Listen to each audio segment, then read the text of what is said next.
Hello and welcome back to Healthy Co-Parenting. So today I would like to talk a little bit about healing and recovery, how we just navigate that process, and I'm going to share my own roadmap with you today. So, as we know, many relationships come to an end, and some have a slow death in which we go through a lot of pain until it finally ends. Some end through natural causes, and that's not what we're going to concern ourselves with, but it does happen. And some of them erupt suddenly and end in the same way a volcano erupts. It just erupts and we realize that, look, this is the end. What has happened here just can't work, and it's not gonna serve any of us well. So mine probably I could liken more to an eruption.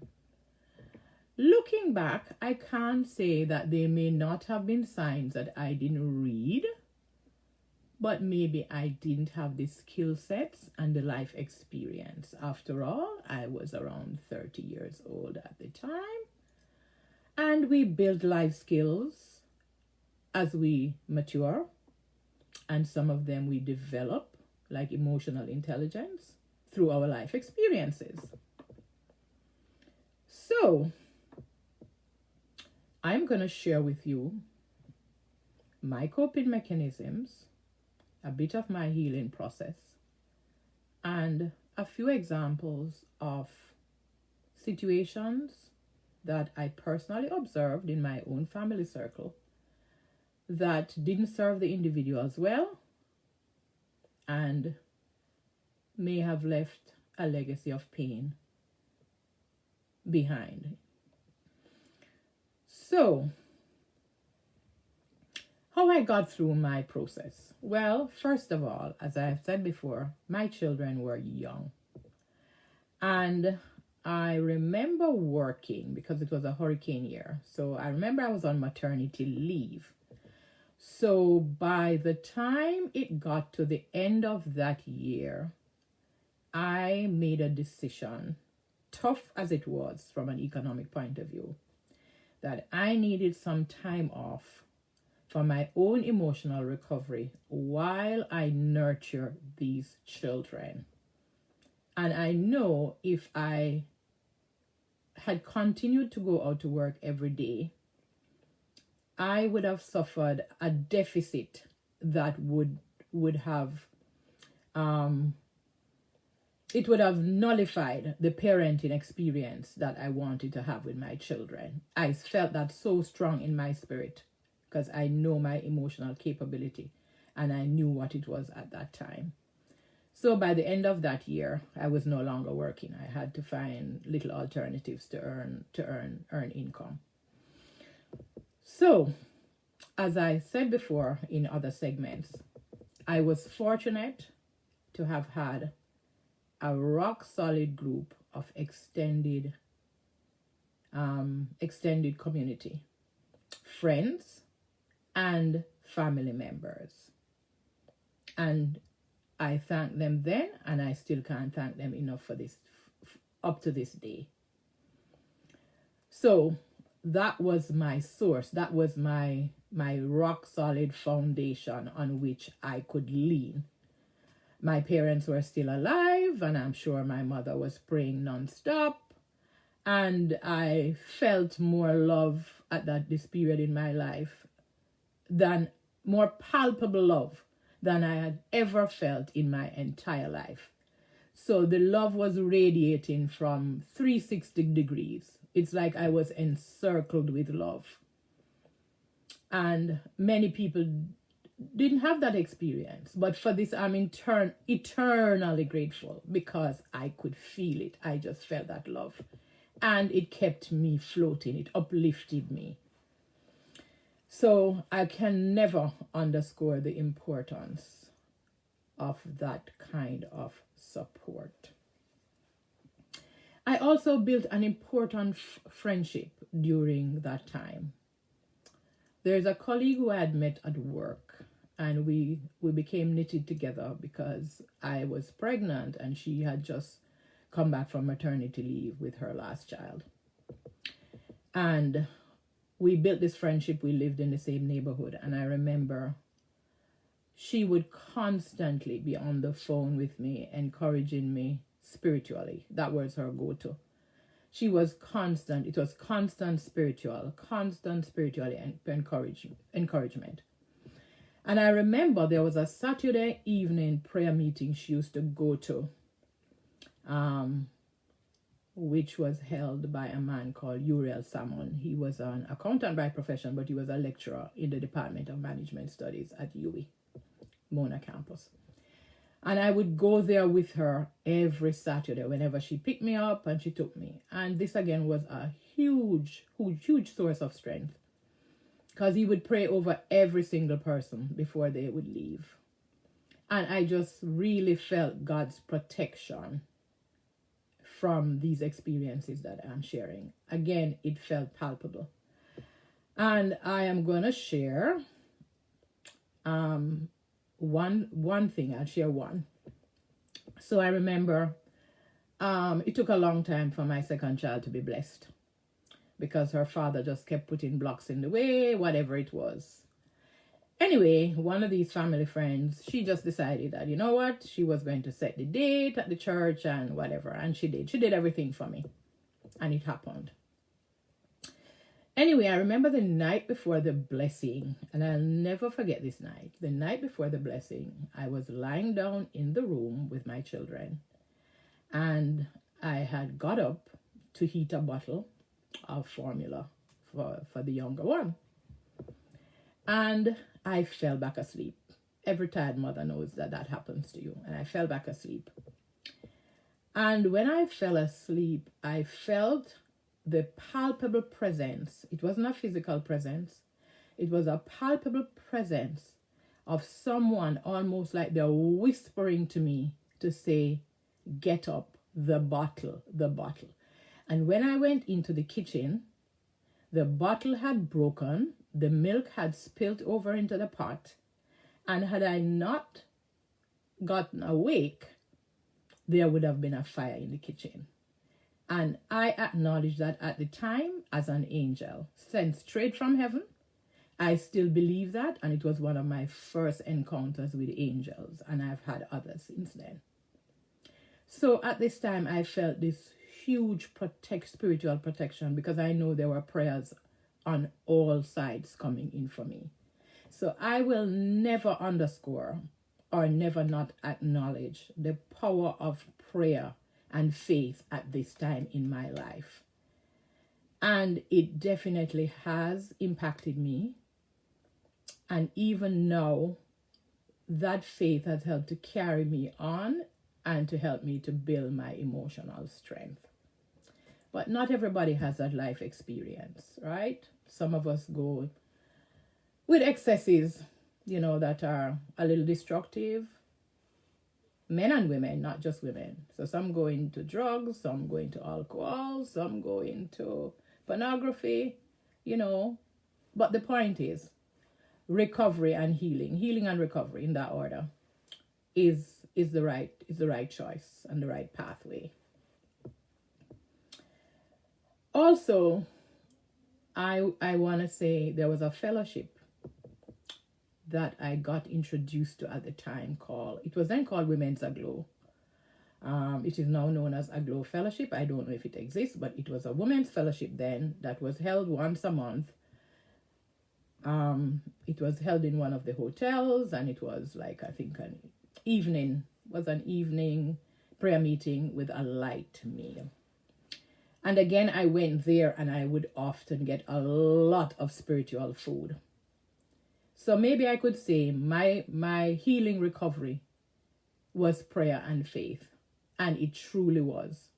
Every single time there was something that I was interested in terms of faith, somebody was speaking about how God is working in them or in their lives, I would be there, because I so wanted that healing power to manifest in my life. I wanted to be healed. I wanted to be whole. I didn't want the breakup of this marriage to define me or to weaken me as an individual. I wanted to be an overcomer. That was my desire. I wanted to be an overcomer. I wanted to be well and whole for my children, because I recognized that if I was not going to be that person, there wasn't going to be another. Okay?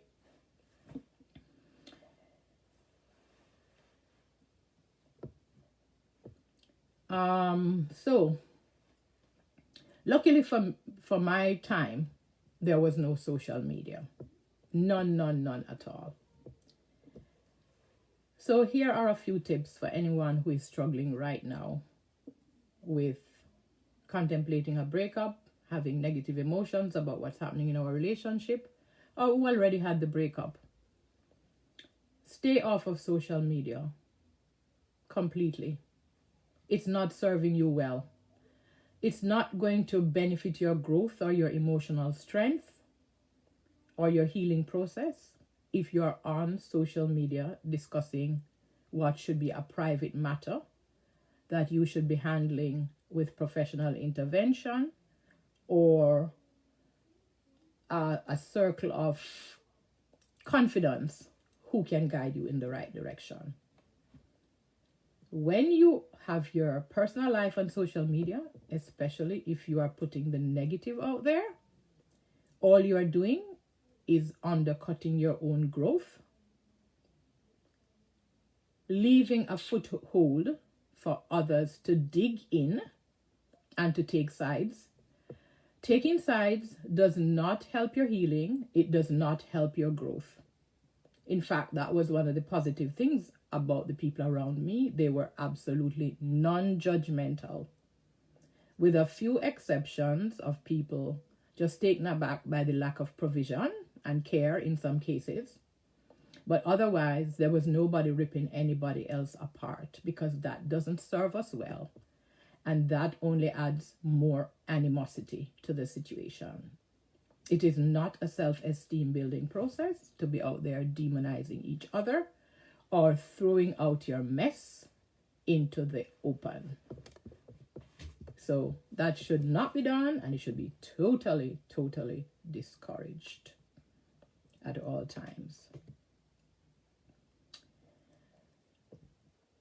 There is an incident, because I was not free of pain immediately. But I want to share something that, in looking back, it indicates to me that work really has to be done beyond a shadow of doubt. So, after about 10 years, by this time I had been divorced. I was living in a gated community, but I had established rules and boundaries around what should happen with my children. But I remember, this was an unfortunate day, in the sense that what I can't remember, and it's not important, the issue that caused this incident. It is an incident that illustrates to me how important healing is, and for us to take responsibility for our own personal lives and actions. So, I was living in a gated community, which means my ex-husband wouldn't usually, under normal circumstances, be able to enter because there was a huge main gate. But this day, he was taking my older daughter home from extra lessons, and he decided to come in with her. We had discussed something, myself and my daughter, and maybe I'd made a decision that she wasn't happy with, so I think she went and discussed it with her father. So, rather than call me on the phone and have the discussion, he decided to come straight into the apartment, right to the entrance. And he raised the issue with me. Whatever the issue is, I held my same position, and I was not going to change the position. And the man lost his cool and came right up and pointed his finger in my face. And I will never forget it, because I was so struck that after 10 years, that person had not done sufficient work to manage their emotions and their communications. So we can't take responsibility for anybody else's actions, anybody else's shortcomings, or their refusal to do the work. And I remember looking back, I realized that this person was carrying some baggage from their childhood. Baggage relating to relationships with step-parents. Now, I was too young when I got married to recognize that any of that was having a negative effect. And I also had very limited information on that. And I don't hold myself responsible. It wasn't for me to heal it then. It wasn't for me to heal it in marriage. And it wasn't my responsibility to heal it after marriage. What is our partner's or ex-partner's responsibilities? It is theirs. They need to own it, they need to act on it, and they need to do the work. But I'm just saying that issues like these arise from time to time in our lives. And we often wonder after so many years why the other person hasn't recognized that there is a need to do that work. That's one. Another situation that I had a front row seat to, and to this day it bothers me because it is in my immediate family circle. So, I am going to keep it nebulous. I won't call names. So there was a marital relationship in my family circle, but it was always volatile. There was verbal abuse and there was physical abuse. When the marriage ended, there was a 5-year-old child involved. And neither party would listen to anybody about, how to approach healing and advice. And maybe because as well, counseling was not a thing. It was not mainstream. People felt that you were weak if you went to counseling or something was wrong with you, right? I don't subscribe to that. I subscribe to the Les Brown theory that says seek help, not because you are weak, but because you wish to remain strong. So the marriage broke up and there was a 5-year-old kid. And throughout that entire process, in the post-breakup years, the husband was always demonizing the mother. Always. It was a constant onslaught of demonization. However, I never joined the demonization because I saw what was happening in the relationship. I had a front row seat to it. So I knew that I would stay neutral because that was a long-term relationship that I was going to have to preserve because the woman is the mother of my nephew. So I never went into the demonization zone because I saw the situation for what it was. And I remember as the child got older and older, the venom continued. It continued intermittently, depending on the person's circumstances and whether they were occupied or they were not occupied. Anyway, let's fast forward.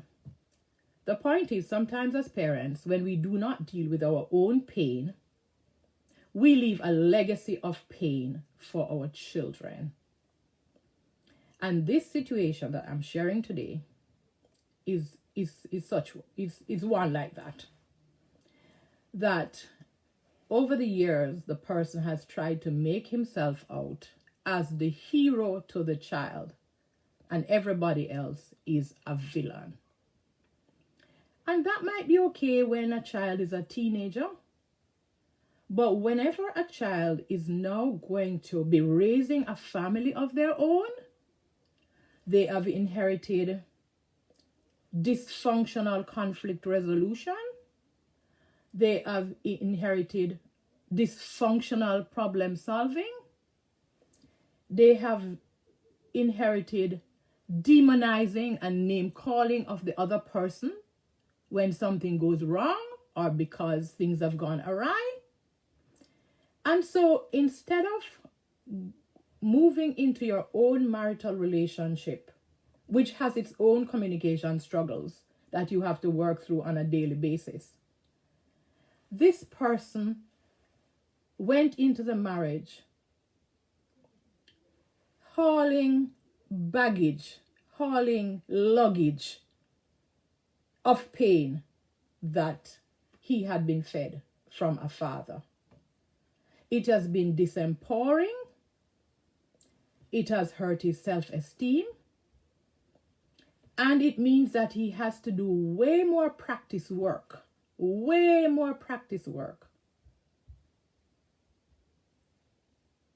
to fill that void that is there. So sometimes when we as parents do not do the work and healing, what we are doing is we are transferring a legacy and an inheritance of pain and dysfunction for our own children to carry into their lives. And it is damaging to them. And oftentimes, they may not be able to do the work. And the partner they have may not have the tools to help them. And they may not recognize the need for professional intervention. And oftentimes that is what it needs. So healing is so important. Just as you have a wound, a physical wound that you have to treat and you have to make sure it grows a scab, it's the same way with emotional pain and emotional wounds. And as we go through the healing process, we have to remember to be compassionate to ourselves because it's a struggle. It's something we got into and we didn't expect it to turn out the way it did. So we have to practice self-love. We have to make self-honoring choices. But self-honoring choices are usually healing choices. Mending fences, showing respect.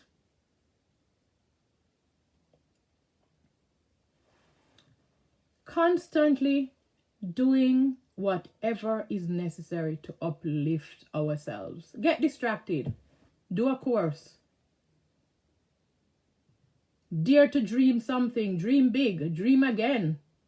I remember I always had the dream to go back to school. And I was constantly doing professional development courses till I could get to the stage of going to graduate school. Life is not just about the relationships we have. Life is about our own growth and self-empowerment.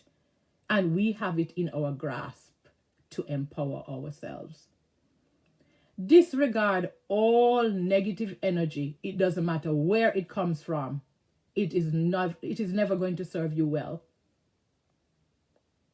And it's not a tool for healing. Surround yourself with people who inspire you. I could always find people who I wanted my life or aspects of my life to be like them. So I had a reference for different roles that I wanted to accomplish. And everybody can find somebody that who can mirror aspects of their life that they want to develop. And finally, remove all toxicity. Remove all toxicity. Because toxicity is suicide. See you next time.